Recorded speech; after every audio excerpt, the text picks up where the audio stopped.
Bom dia, meus irmãos, graça e paz. É muito bom a gente estar aqui compartilhando desse momento tão histórico, tão importante, sublime da vida, da caminhada da igreja. 68 anos. Eu lembro, nós chegamos aqui e a gente tinha o cabelo preto. E a igreja, ela estava em um templo para 200 e poucos lugares. Eu estava aqui lembrando, Paulo Filho que está por aí? Está? Pois é. O Paulinho,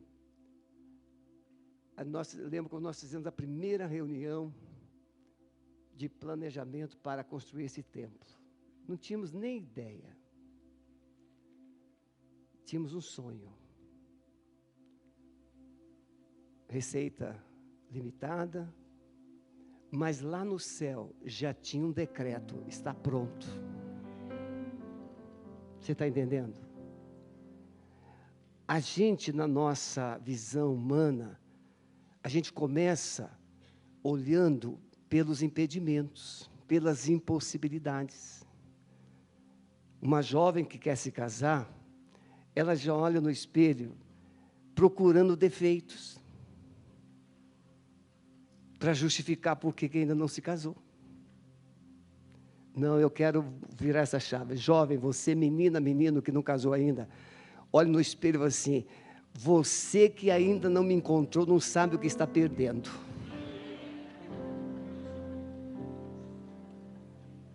Você está entendendo? Porque no plano de Deus, você já está casada, no plano de Deus, você já está casado. No plano de Deus já está tudo pronto. O problema é que nós não entramos no plano de Deus. Nós ainda estamos rastejando no nosso plano. Não é bonitão? Eu chamo ele de bombom hoje, mas ele já foi mal. Por causa da barba dele, eu chamava ele de mal. Quantos encontros juntos, não é, filhão? E está aí. Você sabe que a sua esposa ficou mais linda depois que você... Cadê a esposa dele? Ali, fica em pé, filhinha. Ela ficou mais linda depois que ele melhorou. Porque no plano de Deus, era esse. Que ele ficasse sorrindo e ela com aquele lindo sorriso. Então Deus não tem planos maus. Deus não tem planos ruins. Deus não tem planos inacabados. Deus tem planos. E a Bíblia diz que os seus planos não podem ser frustrados. A vovó Nena está ali, quer falar. Nós estamos lá levar, em nome da igreja, eu e o pastor Luiz Wagner, tem que chamar de Luiz Wagner, uma questão de... Né? Pastor Wagner. Levamos bolo para a vovó, presente da igreja, levamos a ceia. E ela ficou tão encantada que Deus substituiu o pastor magrinho por um pastor forte. E ela ficou tão emocionada que conheceu o novo pastor. Claro que eu já transferi a responsabilidade, mas eu vou junto com ele lá. Na quarta-feira nós vamos visitar a irmã Nesi, deve estar nos acompanhando agora. A irmã Nesi também tem um acompanhamento de saúde há muitos anos, desde quando eu cheguei, né, Osmar? Foi gerente do Banco do Brasil aqui do Champagnat, da nossa agência, e a irmã Nesi é fiel até hoje. O marido já partiu, mas ela permanece. E com esse frio, eu lembrei dela, que ela tem uma situação que o frio não faz bem. E aí nós vamos lá aquecer. Se você puder ajustar a sua agenda, está marcado para quarta-feira, às 15 horas, a gente sai, 14h45 a gente sai daqui. Meus irmãos, sem mais conversa, que não é o assunto pertinente para agora, né? Mas a gente não perde a cultura, né, de ficar conversando, compartilhando.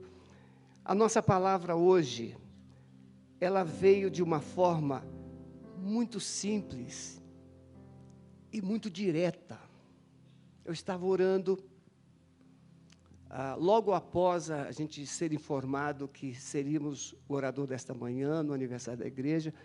Então, parabéns, Alameda, por 68 anos.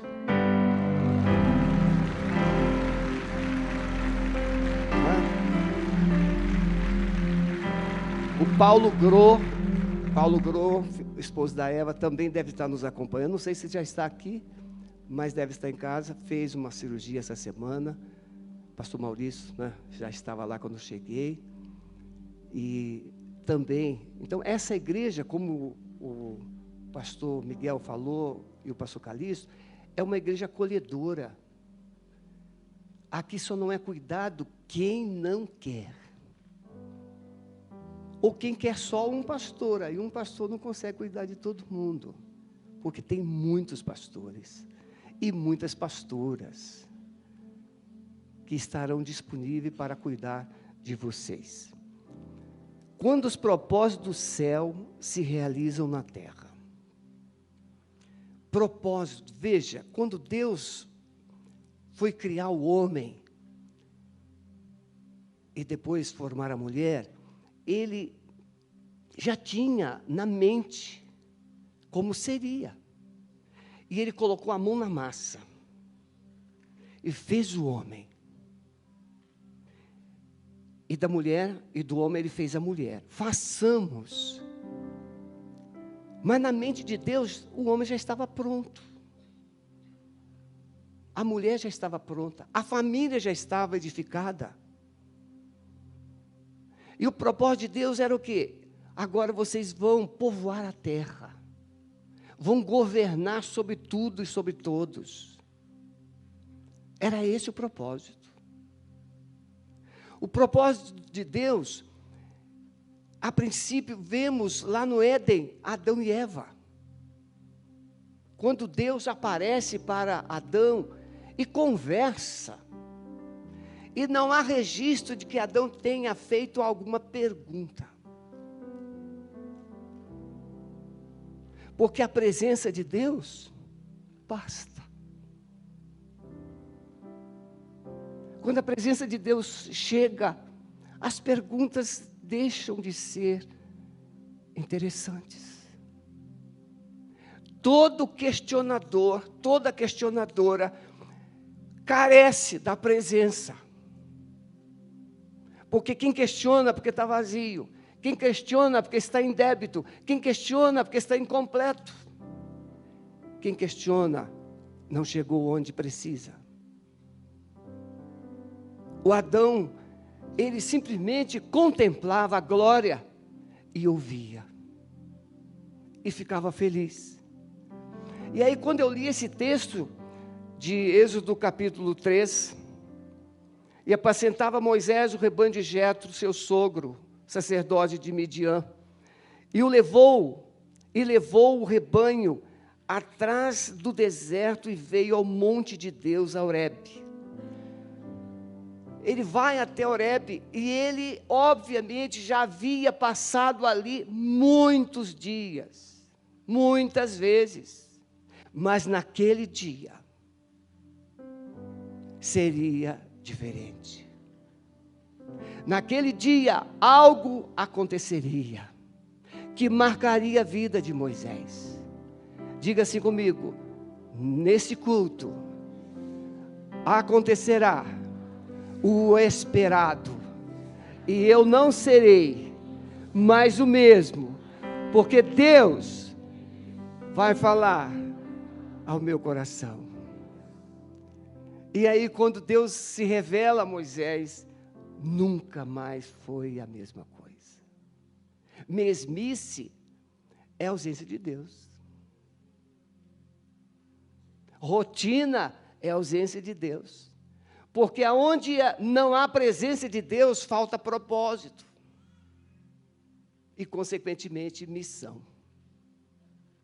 Presença de Deus, a gente tem visão e propósito. E, consequentemente, nós nos apresentamos para uma missão. Tomamos uma atitude. Nós temos aprendido na história que Deus não tem pressa, não é verdade?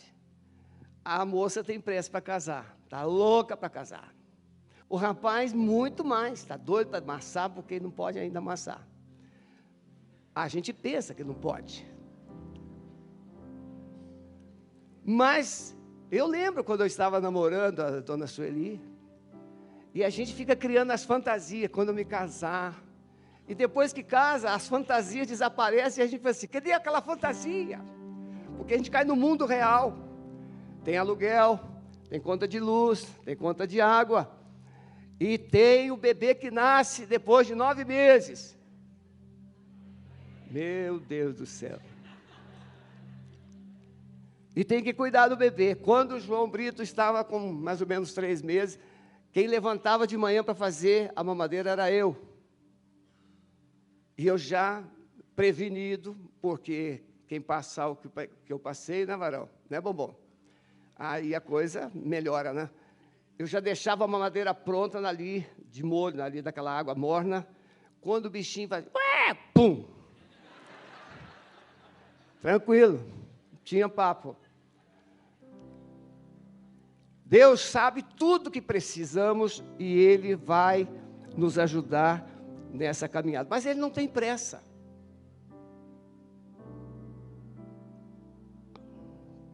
Ele tem propósitos. A pressa, já tem um adágio, um provérbio, é amiga da perfeição. E o nosso Deus é perfeito. Ele faz tudo no seu devido tempo. A engrenagem do relógio, você percebeu? Tem rodinhas pequenas e rodinhas maiores. Mas se tirar pequenininha, o que acontece com o relógio? Ele para. Você que é membro da Alameda e você que está nos acompanhando em casa, talvez você se sinta como Gideão. Eu sou meio pequenino, ninguém me enxerga. Você é aquela rodinha do relógio que, se for tirada, todo o propósito do relógio é perdido. Aqui ninguém é pequeno. Aqui ninguém é grande. Aqui todos são filhos e têm um propósito a se cumprir. Pastor magrinho, pastor forte. Não tem diferença para Deus, o Espírito é o mesmo. Porque o propósito precisa ser cumprido. Então, voltando lá no templo, no planejamento, quando nós estávamos planejando construir o templo, e as nossas reuniões eram sonhadoras, mas, irmãos, aí o Paulo, foi bom Paulo Filho estar aí, noite de pastel, gente, a gente chegava a fazer mais de 1000 pastéis, bem que era gostoso para comer o pastel, mas o valor assim, pequenininho, e a gente fazia um esforço. Eu lembro como se fosse hoje, a maior arrecadação de campanha de construção naquele período foi de 14 mil e pouco. Aninha está aí? Tá? Foi, Aninha? Estou certo com esse número, 14 mil e pouco? Ela fica às vezes espantada que eu guardo os números assim, 200 anos. 14 mil. Eu falei assim, meu Deus, aonde a gente vai chegar com essa ninharia? Mas Deus tinha um propósito, não era só vender pastel. O Abajo doava para a igreja as pizzas, e nós fazemos a noite da pizza. Por isso vocês devem construir na Abajo e no Batel Grill. Por quê? Então veja, churrasco, tinha gente que doava carne, mas aquilo era muito pouco, porque tem que fazer. À noite, os jovens faziam lá, com o chapéu do Nordeste. Tinha uma noite lá que eu estou esquecendo. O Delcio, cadê o Delcio? Festa Country. Bombou, um frio. Cadê o Renatinho? Está aqui. O Renatinho, o pai do Renatinho veio do Rio de Janeiro, o pastor Oséias, quase morreu de frio, ele ficou a festa inteira na beira da fogueira. Irmãos, e a gente faturava um tiquinho. Mas Deus tinha um propósito de usar cada um. não para comer, mas para se doar. E aí Deus lançou o desafio da gente entregar dízimo dobrado. E aconteceu. Nada alcançará o propósito de Deus com vidas pela metade. Nada. Você entrega primeiro a você mesmo, e depois você entrega o que Deus colocou em suas mãos. E aí o propósito acontece. Eu e Sueli ficamos 1 ano sem usar o cartão de crédito para comprar alguma coisa para nós mesmos, a não ser a compra do mês. 1 ano sem comprar nada. Faz um teste. Então, no propósito de Deus, não tem pressa. Ele sabe onde quer chegar. Ele sabe do processo a ser desenvolvido. Ele sabe. Deus chamou Abraão. Lá em Gênesis 12, Deus chamou Abraão. Olha, Abraão, você vai herdar toda essa terra. Isso aqui vai ser seu, da sua descendência.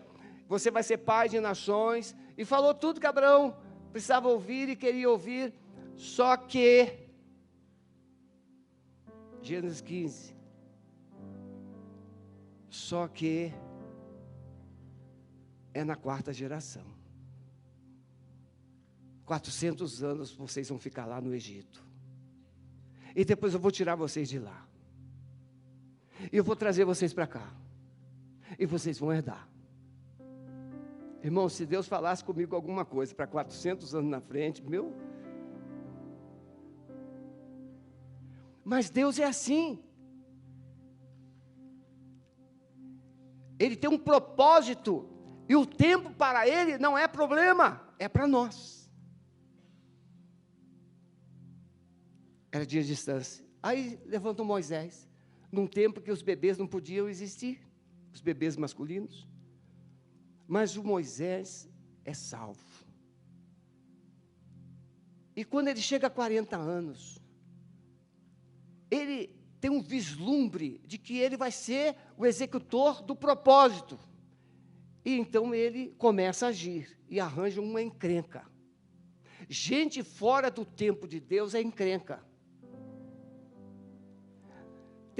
Eu comprei um pijama bonito para minha irmã, está fazendo aniversário hoje, mas nós comemoramos ontem lá na Casa de Repouso.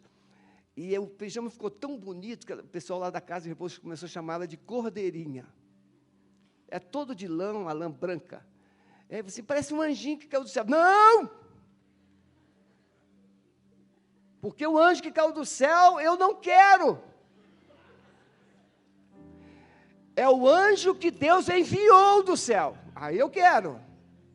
Tem que ficar ligado, né, filhinha? Tem que ficar ligado. Não dá para ficar... não. Anjo que cai do céu é anjo fora do lugar. Crente fora do lugar, líder fora do lugar, não chegará no propósito. Mas o Moisés precisou pagar uma pena de 40 anos para voltar para o propósito. E aí Deus aparece para ele lá na sarça, 40 anos depois. Após 40 anos, cuidando de ovelhas. O Moisés andava todo pomposo no Egito. Era um general, era um príncipe. Mas agora, o que ele tem não é espada, o que ele tem é um cajado. Ele não tem mais nome. Ele não tem mais perspectiva, agora é um pastor de ovelha. Aliás, esse negócio combina, né, pastor? E aí, pastor? Está difícil. Está difícil. Egon, diretor da Convenção Batista do Rio Grande do Sul, me ligou essa semana e falou assim: pastor, preciso do senhor aqui para passar 3 meses com a gente aqui em Juí. 3 meses. Vou ter que acionar meus patrocinadores. 3 meses. Aí fui conversar com a dona Sueli, ela falou assim: se Deus mandou. Fazer o que lá em Juí 3 meses? O casal pastoral está doente. depressão. E ele entende que a gente pode passar lá 3 meses para ajudar aquele casal. É bem verdade que eu posso pensar no Calixto também. Brincadeirinha, né? A gente não transfere o que Deus manda. Delegação, só Deus. Deus chama pessoas que estão ocupadas. Deus não chama pessoas preparadas simplesmente. Deus não chama pessoas potencializadas. Deus chama as pessoas ocupadas. Porque o preparo não é problema para Ele. Você pode investir na sua vida como Moisés, 40 anos lá no palácio de Faraó, mas Deus, em um encontro, e o Moisés deixou de ser Moisés, que nós vamos falar aqui. Você lembra de Gideão, quando Deus chama Gideão? As respostas que ele deu. Eu sou o menor da família mais pobre. É sempre assim. Gideão estava malhando trigo. Deus chamou Gideão. Será que não tinha outro? Tinha, mas não trabalhador. Pastor preguiçoso, líder preguiçoso, crente preguiçoso, vai amassar barro.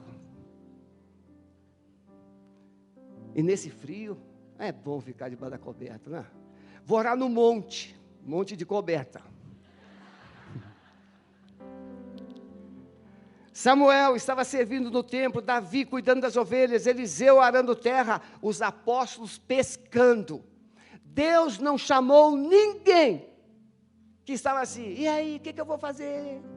Qual é o meu... Não, Deus não chama a gente assim, não. Deus chama a gente que já está envolvido, Deus chama a gente que já está suando a camisa, Deus chama alguém que está comprometido. E se uma igreja está, como a gente tem acompanhado e visto, Alameda não fecha os olhos para os desafios.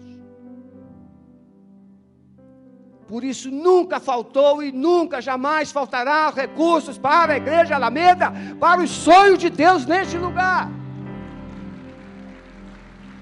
Nunca faltará.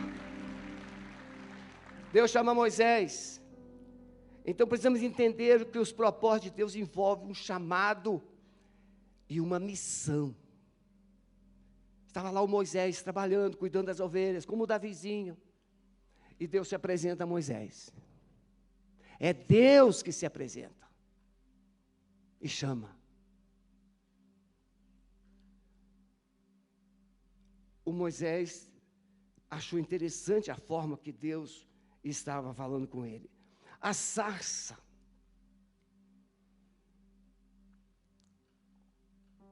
Eu pesquisei.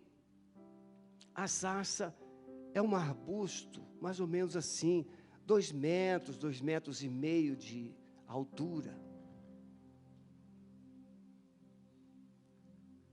Espinhento. Dá uma frutinha, uma vagem, que dá uma semente que as aves comem. Não é comestível para os seres humanos.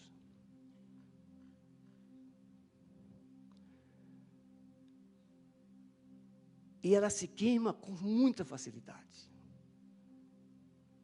A sarça pode significar um arbusto insignificante que facilmente é consumido pelo fogo. A sarça pode significar Israel, frágil, sem forças, insignificante, desprezível, sem perspectiva. Lá no Egito, escravo. A sarça pode significar Moisés, frágil, inseguro, um sentimento de incapacidade profundo, devido aos traumas do passado, que nós vamos falar. Mas é diante deste homem fraco, frágil, impotente, que Deus se apresenta e confere-lhe uma missão. Porque Deus conhece o coração de Moisés.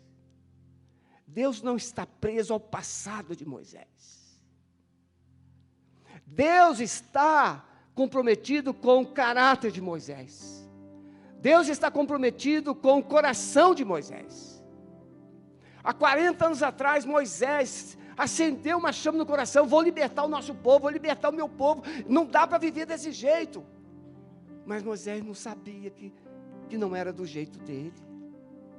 tinha que ser do jeito de Deus. Moisés nem orou. Pegou a espada, matou o cara logo.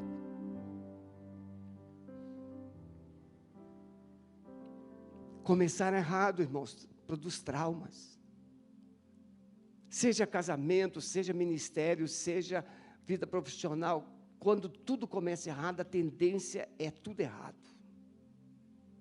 Por isso que temos que começar no tempo de Deus, da forma de Deus. É que o tempo não vai me ajudar muito, mas eu gostaria de contar algumas coisas que aconteceu na nossa caminhada. Como é importante, Deus sabe que nós não temos condições de fazer o que agora está sendo exigido. Todos os seminaristas querem ser pastores, todos, né? Todos, claro. Sentiu vocação, foi se preparar e já está esperando o sininho tocar. Ordenação.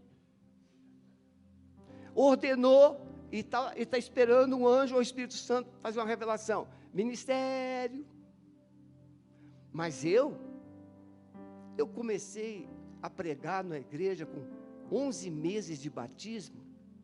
Se eu fosse pastorear logo depois de concluir a faculdade teológica, eu acredito que seria um desastre. Por quê? Porque eu não tinha ainda os ingredientes necessários. E Deus, na sua infinita misericórdia, não deixou, como não deixou Moisés fazer do jeito dele, no tempo dele. Segunda coisa, irmãos, então a primeira coisa, Deus se revela e nos chama para um propósito e nos confere uma missão. Dentro desse plano que Ele tem no céu, que já está pronto, mas esse plano ainda não é conhecido na terra. Ele precisa ser conhecido na terra, desenvolvido na terra, para ser consumado tal qual ele já está consumado no céu.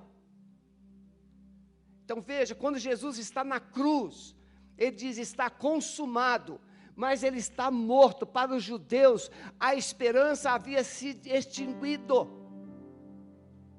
Mas para Deus, o plano acabou de começar. A obra da salvação estava se consumando ali. A salvação do mundo todo, mas o mundo todo ainda estava perdido. Mas no céu, o seu nome já estava escrito. Os seus pecados já estavam perdoados. As suas enfermidades já estavam curadas. As suas feridas já estavam saradas. Então, em segundo lugar, entender que os propósitos de Deus exigem uma resposta e um posicionamento. Quando Deus fala, Ele espera uma resposta sua, minha, uma resposta da igreja. Muitas vezes nós perdemos as oportunidades que Deus nos oferece pelo fato da história que nós carregamos.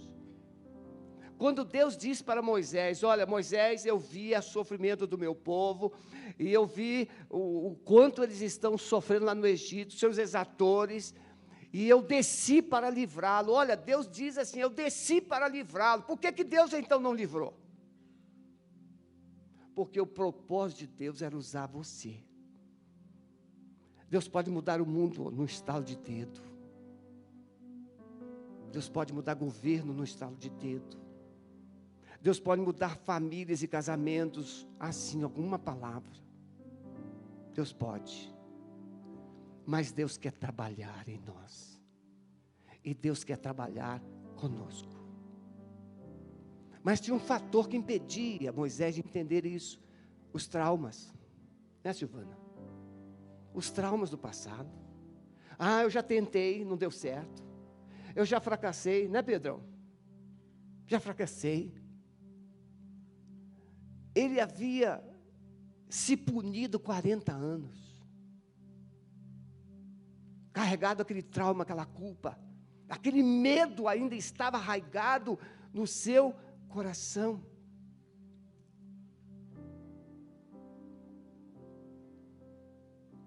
Se tem uma coisa que amarra a gente, é fracasso. Eu já tentei, não deu certo.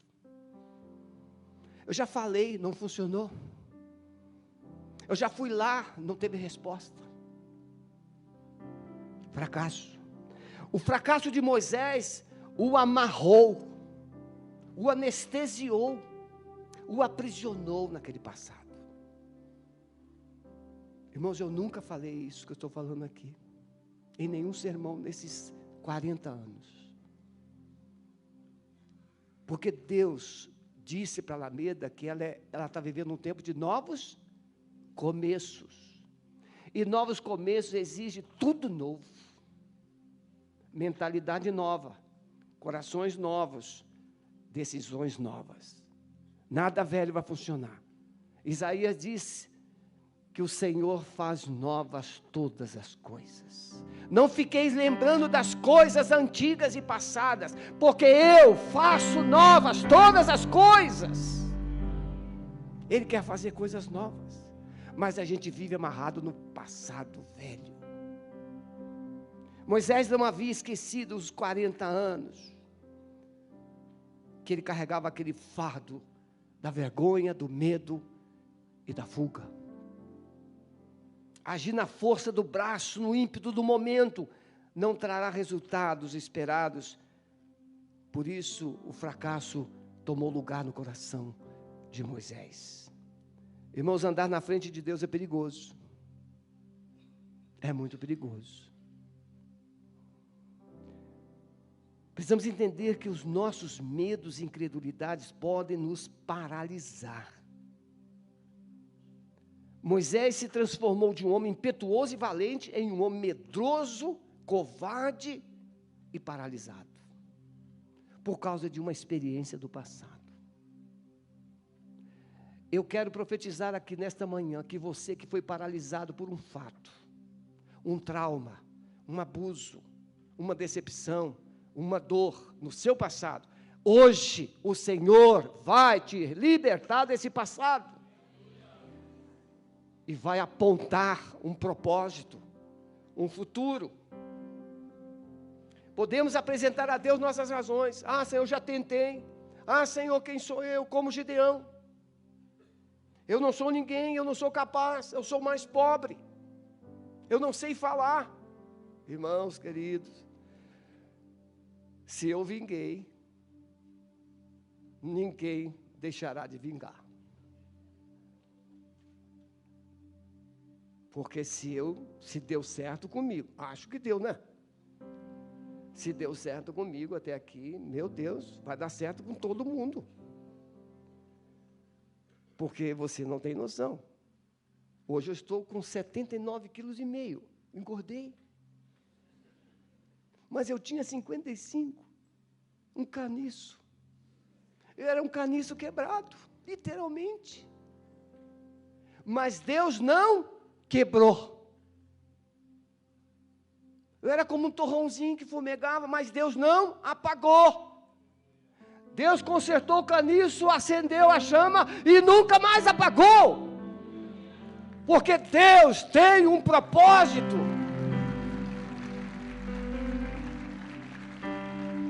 Moisés disse: eu não sei o teu nome. Os líderes não vão crer em mim, as pessoas não vão acreditar em mim. Irmãos, olha, quando eu cheguei, no primeiro ministério não. No primeiro ministério até que Deus foi muito misericordioso. Eram todos do mesmo nível que eu. Tudo pobre. Quando você lida com pobre, não é tão difícil, porque o pobre, Jesus disse que Ele te dá ouvidos. Bem-aventurados os pobres de espírito, porque deles é o reino dos céus. Quando você fala de coisas grandes para o pobre, ele fica encantado. Agora você vai chegar para um rico, culto, intelectual, uma pessoa bem-sucedida, vai falar o quê? Aí tem que ser Deus. Tem que ser Deus. Eu lembro quando eu cheguei em São João do Meriti, já a igreja já tinha uma estrutura maior. Pastor, o senhor tem que escrever o editorial. Sim, eu sei. E eu falei assim: Senhor, tem misericórdia de mim, o que eu vou escrever para esse povo? Aí quando eu cheguei aqui na Alameda, a Ana falou assim: pastor, tem que escrever o editorial. Sim, eu sei. O que eu vou escrever para esse povo? E até hoje, antes de subir aqui, eu estava ali, Senhor, o que eu vou falar para esse povo? Porque você apenas é um caniço, mas um caniço nas mãos de Deus se torna algo poderoso. Então não deixe o diabo de diminuir, porque Deus já estabeleceu o seu nível, Deus já te deu uma autoridade, Deus já te colocou num lugar de honra, para você cumprir um propósito. Mas Moisés não sabia disso. Em último lugar, meus irmãos, acredito que vai dar tempo, entender que os propósitos de Deus não podem se frustrar. A gente gosta disso, não é verdade? Os propósitos de Deus não podem se frustrar. A gente sabe que Deus disse isso para Jó. Mas e o que vem antes disso aí? O que aconteceu antes de Deus dizer para Jó que os propósitos não podem ser cumpridos? O Jó amassou muito barro. O Jó comeu muito pó. O Jó chorou muito. Podem perceber, o choro dura uma noite, mas a alegria vem pela manhã. Como é que começa essa música? Eu tenho um Deus que não vai deixar essa luta me matar, o desespero me tomar. Uma expressão que seja a situação, o controle ainda está na palma de tuas mãos. O choro dura uma noite, mas a alegria, ela vem pela manhã. Eu creio, eu creio. O choro dura uma noite, mas a alegria, ela vem pela manhã. Eu creio. Viu só? A gente já quer a alegria da manhã, mas você sabe quantas noites ficaram sem ser dormidas? Não, a gente só lembra da alegria da manhã. A gente olha os filhos grandes hoje.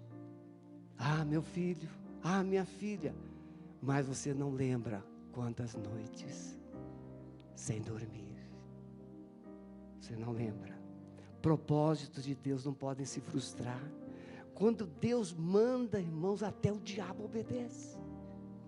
O problema é que filhos não obedecem. Porque o diabo não tem escolha. Deus já decretou o final dele. Mas o seu é você que escolhe.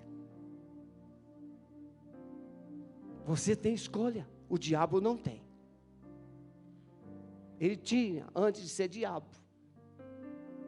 Mas hoje ele não tem mais escolha. Ele tem que ser diabo.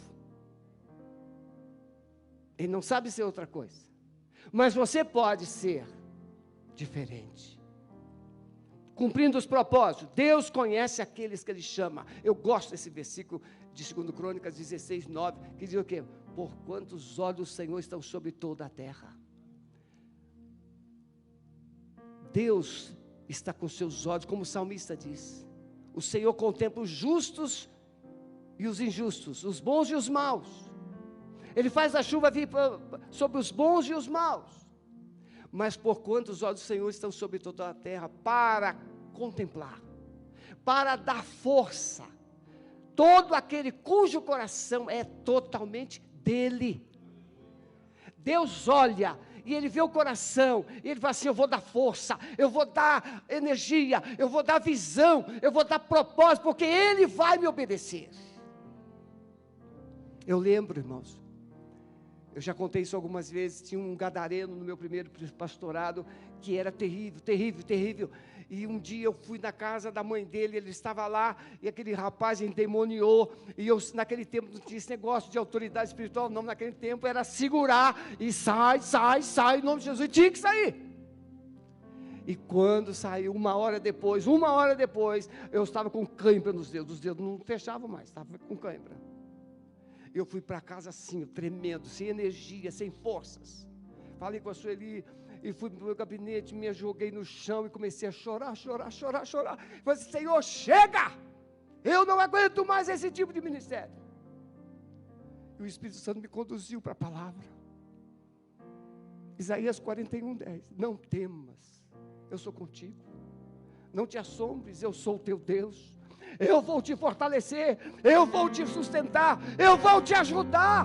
Ah, meus irmãos, eu pulei naquele dia e falei assim: Satanás, pode vir que eu estou aqui. Ele veio, mas pela porta que entrou, saiu. E Deus colocou um espírito de medo naquele demônio, porque quando ele me via na rua, ele mudava de calçada. Deus sabe até onde você pode aguentar. Deus sabe. Mas Ele conhece o seu coração. Se você está comprometido ou não. Se você está aliançado com propósito ou não. E aí Deus manda Moisés.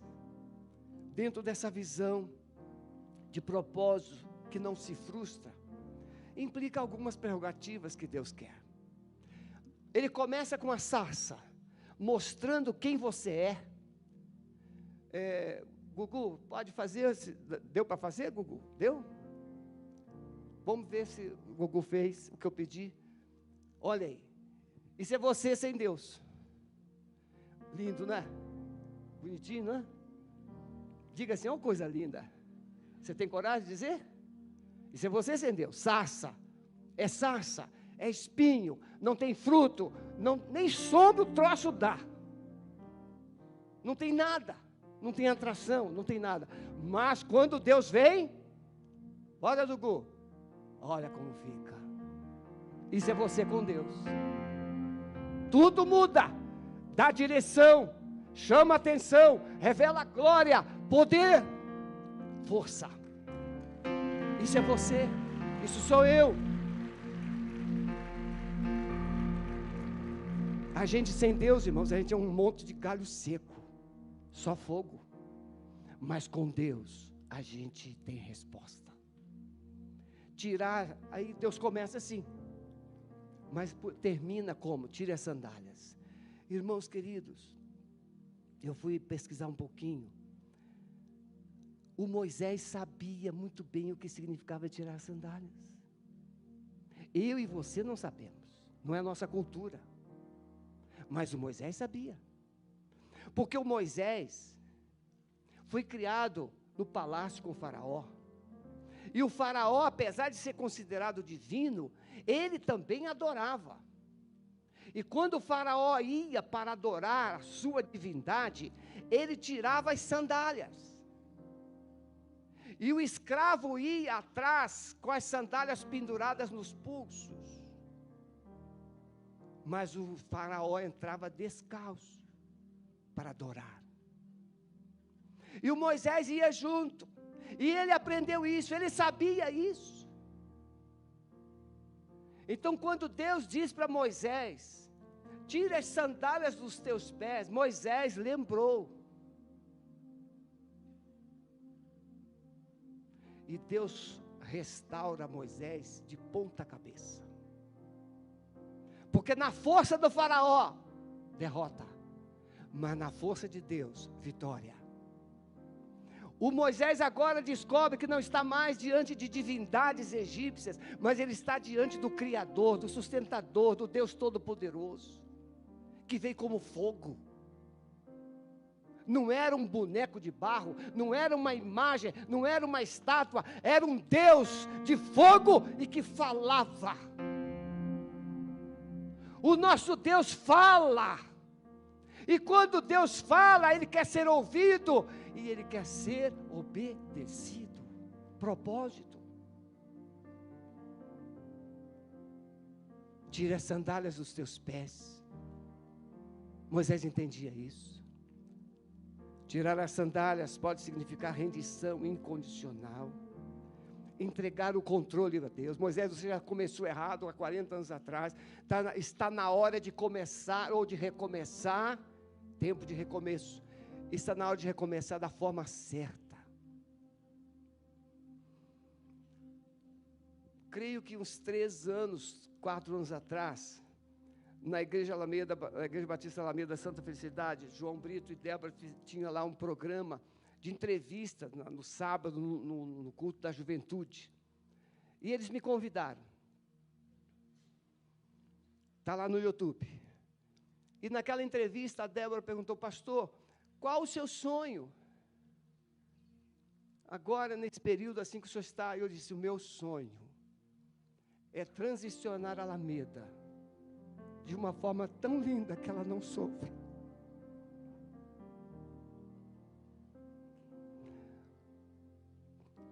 Você pode não ter sofrido, mas Deus e eu sabemos o quanto custou. Quando a gente ama, a gente sofre no lugar de quem a gente ama. Quando a gente ama, a gente não deixa o outro chorar, a gente chora no lugar dele. Quantas madrugadas chorando com Deus para que essa igreja não sofresse. E aí a Débora mandou esse recorte recentemente para mim, e eu me reportei. E Deus fez do jeito que eu sonhei. Mandou esse bonitão para cá. Pode aplaudir o Senhor, irmãos. Ele é bonitão. Ele é um homem de Deus.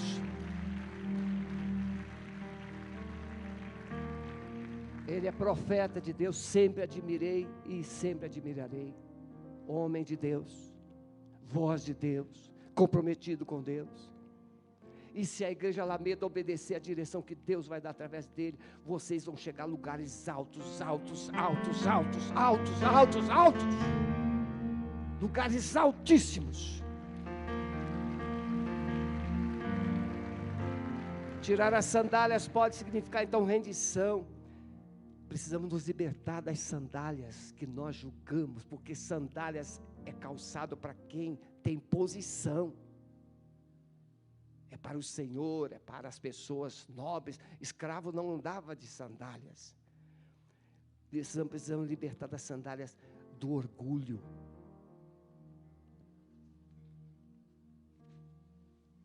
Sandálias do orgulho,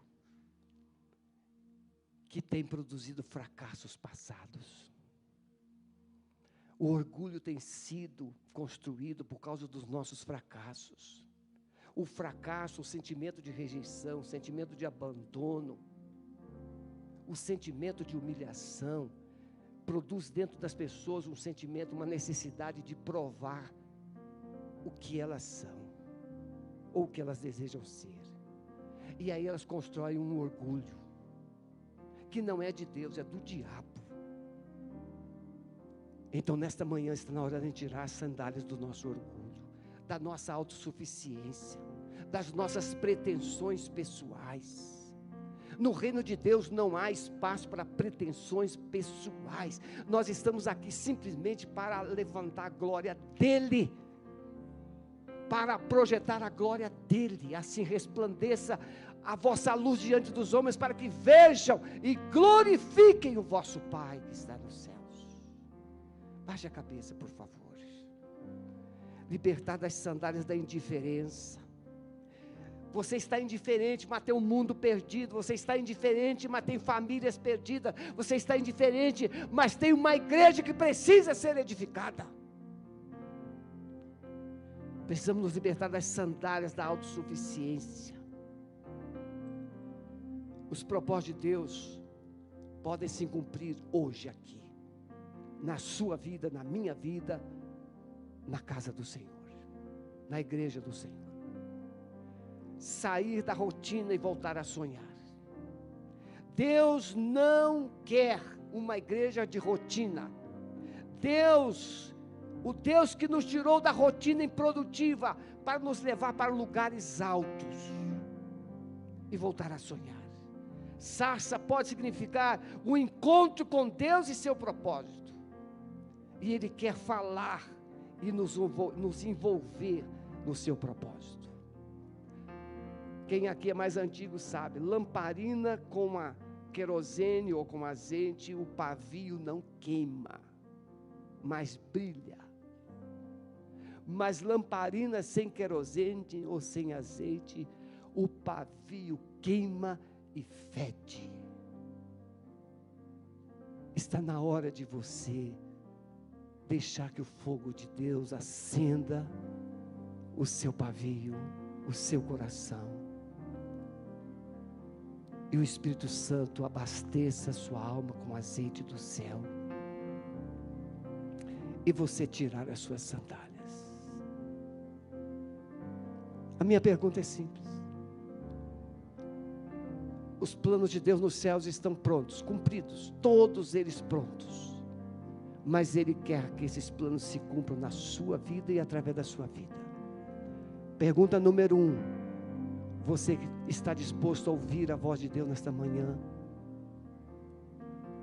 E deixar que esse fogo reacenda a chama do seu coração? Pergunta número 2. Você quer tirar as sandálias da sua vontade, do seu orgulho, dos seus planos pessoais e se submeter aos propósitos de Deus?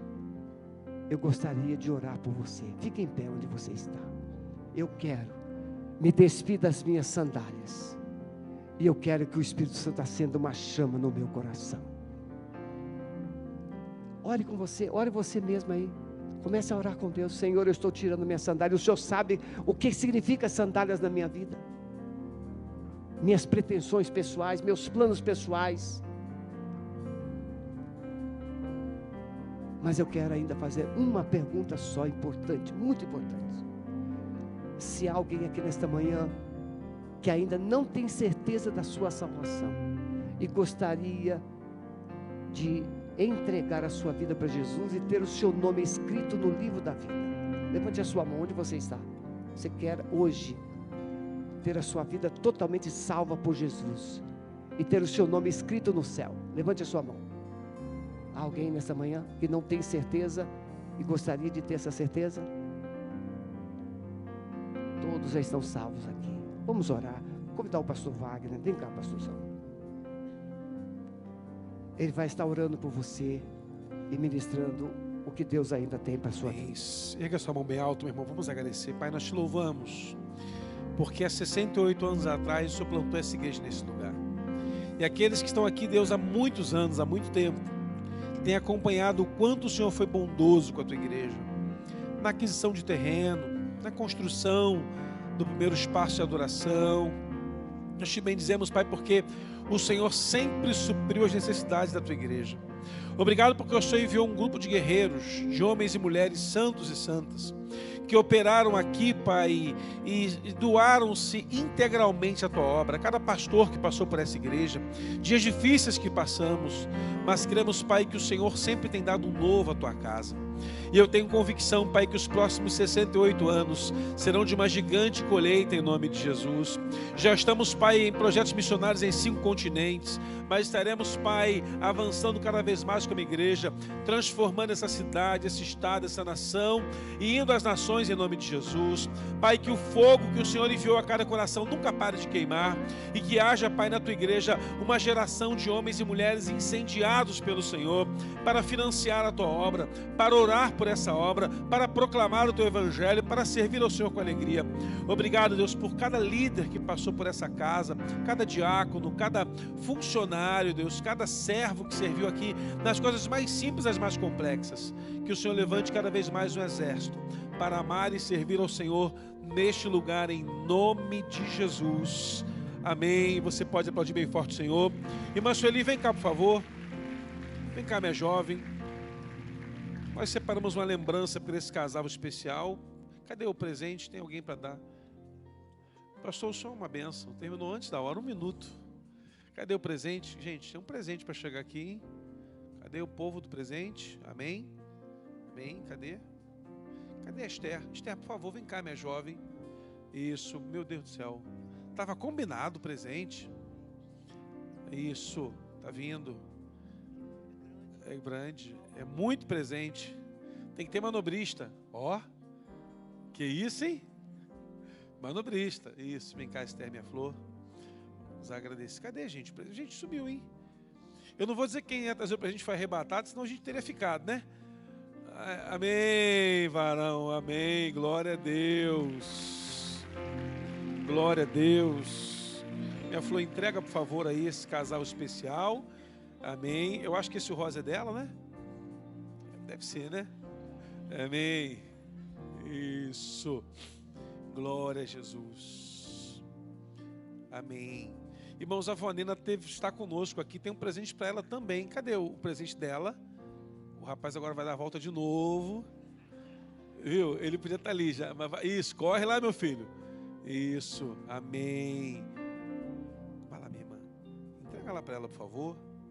Isso. Para uma lembrancinha para a família. Aqui a irmã Esther vai entregar. Cadê a câmera? Tem uma câmera que faz esse movimento. Cadê? Bota para a igreja ver onde está a irmã Nena. Isso. Amém. A câmera vai pegar. Está pegando. Amém. Aplaude o Senhor bem forte, meu irmão. Glória a Deus. Vou pedir para a Esther voltar aqui, por favor. Nossa líder de intercessão. Vai orar pela igreja, pela família da irmã Nena. Eu quando vim aqui, antigamente ela me chamava de Obama. Você parece o Obama. Puxa, logo o Obama, minha irmã. É o Obama. Vamos orar agradecendo pela família dos irmãos que serviram lá no passado, os que servem hoje, mas já profetiza por aqueles que servirão lá na frente. Amém? Obrigada, Pai. Obrigada por toda essa trajetória, desde que o Senhor escolheu esse lugar para colocar esse templo, mas o Senhor trouxe as pessoas. Obrigada, Pai, por quem o Senhor trouxe naquela época. Obrigada por todos aqueles que o Senhor trouxe durante todos esses 68 anos. Obrigada, Deus, por aqueles que o Senhor está trazendo, por aqueles que serviram, aqueles que estão servindo e aqueles que ainda servirão ao Senhor neste lugar. Nós agradecemos e declaramos, Pai, que essa igreja vai prosseguir alinhada com a Tua mente, sintonizada com os Teus projetos, com os Teus propósitos, em nome de Jesus. Declaramos um renovo especial do Senhor sobre cada obreiro que tem sido dedicado e fiel ao Teu chamado nesse tempo e aqueles que o Senhor está levantando para os próximos anos, Pai. Nós glorificamos o Teu nome, bendizemos o Senhor, agradecemos, Deus, por essa liderança que esteve conosco nos últimos quase 20 anos. Obrigada, Pai, pela dedicação dele, da sua família. Pai, muito obrigada por todo o amor, por todo o ensinamento, por toda a provisão do Senhor na vida da Tua igreja através deles. Nós te agradecemos, Pai, pela nova liderança que o Senhor levantou, que o Senhor direcionou, por esse novo tempo que o Senhor traz para a Tua igreja. Nós cremos, Pai, cremos que é o Senhor agindo. Cremos que ano após ano o Senhor tem mostrado o Teu cuidado, a Tua cobertura e a Tua provisão neste lugar. E nós declaramos, somos a igreja viva do Senhor neste lugar para declarar a Tua grandeza, a Tua glória, Senhor, e não abrimos mão da Tua presença. Manifesta, Senhor, o Teu poder, a Tua presença e a Tua glória através dessa igreja ao longo dos anos até o Senhor Jesus voltar e até os confins da terra, para a glória do Senhor, em nome de Jesus. Amém, Senhor. Amém, amém, Pai. Amém. Os irmãos, podem sentar um minutinho. Temos um vídeo que a convenção mandou para a igreja parabenizando. Amanhã certamente vai ter alguém aqui representando, mas queria que passasse o vídeo. Cadê o Gustavo? Ele já separou o vídeo, né? Então você assiste o vídeo, termina o culto, o Renato vai assumir daqui para frente. Parabéns. Só um minutinho, irmãos. Para o vídeo aí. Aplausos para a vida desse coral lindo, né, irmãos? Aplausos bem forte, né? Olha... Eu falei ali com o pastor Marcelo, né? Tá aqui do meu lado. O pessoal fala assim, podia ter coral toda semana com a orquestra. É porque você não vem ensaiar, você não participa. Porque o povo tá numa correria. E se o coral no mês que vem cantar música repetida, você reclama. Puxa, mas a mesma música toda vez? Não é fácil, irmãos. Então, parabéns ao Renato. Cadê o Renato? Sumiu. Parabéns a esse jovem. Eu conheci o Renato adolescente, fui líder de adolescente dele. Olha só, hein, cara. Renatinho, bom de bola, bom jogador. Então Deus abençoe esse coral abundantemente. À noite, firmes aqui. Amanhã vai cantar não, né? Amanhã só vai receber a palavra o pessoal do coral, né?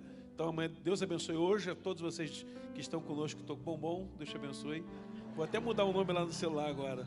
Bem, assista o vídeo e depois o coral vai estar participando.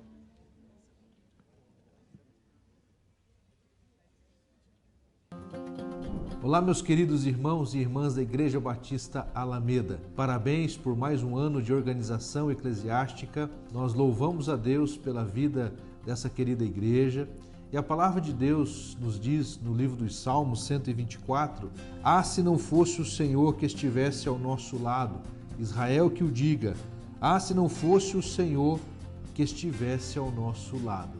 Ao longo desse período, a igreja com certeza contou com a boa mão de Deus sobre a vida de cada um dos amados, sobre a liderança da igreja, os pastores da igreja, de modo que nós, enquanto Convenção Batista Paranaense, nos alegramos junto com vocês e os parabenizamos. Que Deus continue derramando graça, abençoando, nesse tempo, inclusive, de um novo ciclo, uma nova fase, sob a liderança agora do pastor Luiz Wagner. Que Deus abençoe rica e poderosamente, em nome de Jesus.